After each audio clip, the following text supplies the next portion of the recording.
Fasting during Ramadan is one way to show their devotion to Allah by refraining from food, drink, and other worldly pleasures.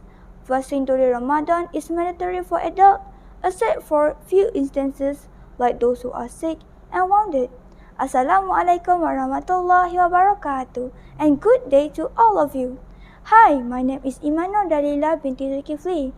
Today, I would like to talk about my favorite book, on which have a little bit connection with my introduction. Just like I said just now, patience is virtue. It is a fiction fable known by many, The Ugly Duckling. This book written by A. Milne, illustrated by Wilhelm Petersen, and authored by Hans Christian Andersen. This book published in 11 November 1843. Hans Christian Andersen is a Danish author best known for writing children's stories, including The Little Mermaid and The Ugly Duckling.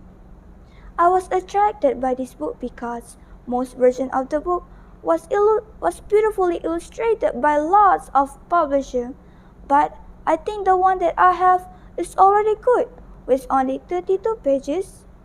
The weight of the book is approximately not more than 300 grams, and easy to carry.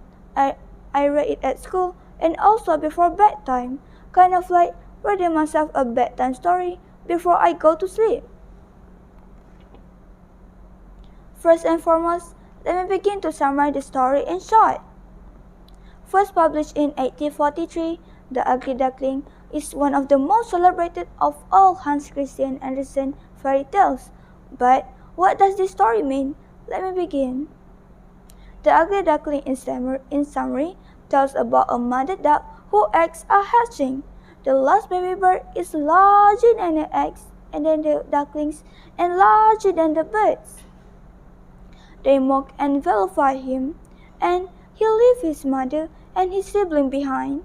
He encounters some wild geese and narrowly avoids being killed when all the hunters turn up and shoot the geese. He keeps wandering until he arrives at the home of an old woman. Here once again, he wasn't there for long until he was abused by the old woman, hen, and a cat. The hen dismisses the ugly duckling, longing at glide upon the water.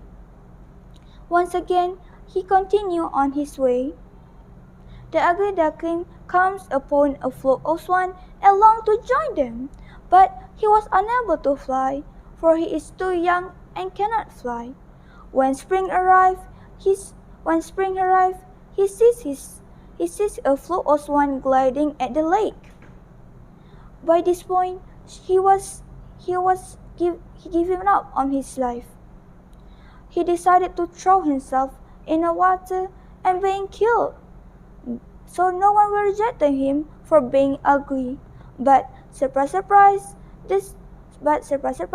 a swan did devour him, but instead welcomed him with open arms as one of their own. He captures his reflection on the water and realizes he was not the ugly duckling anymore, but a beautiful, elegant swan. Having realized his beauty and his family back, this majestic swan take a flight with a flock of swans and happy at last. The ugly duckling tells about a suffering and troubles about a young swan that got hatched in the darkness. He was marked as different when all of his problems started. There's a link between people, relation, and this story. People don't often look at the inner virtues because they judge by the physical appearance.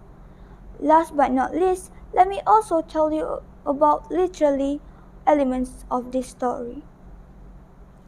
The genre of this book is fairy tale. The setting is a pond and near the lady's house.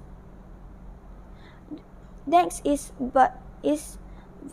point of view. The third person, the ugly duckling point of view. Next we have narrator, of course the author himself, and we have theme, and we have tone. For me, it is sad, depressed, and also joyful. And for me, it's a theme.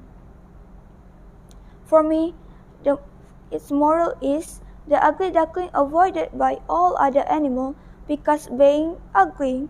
In your life, we should never do this because this will make they hurt and will make us extremely selfish.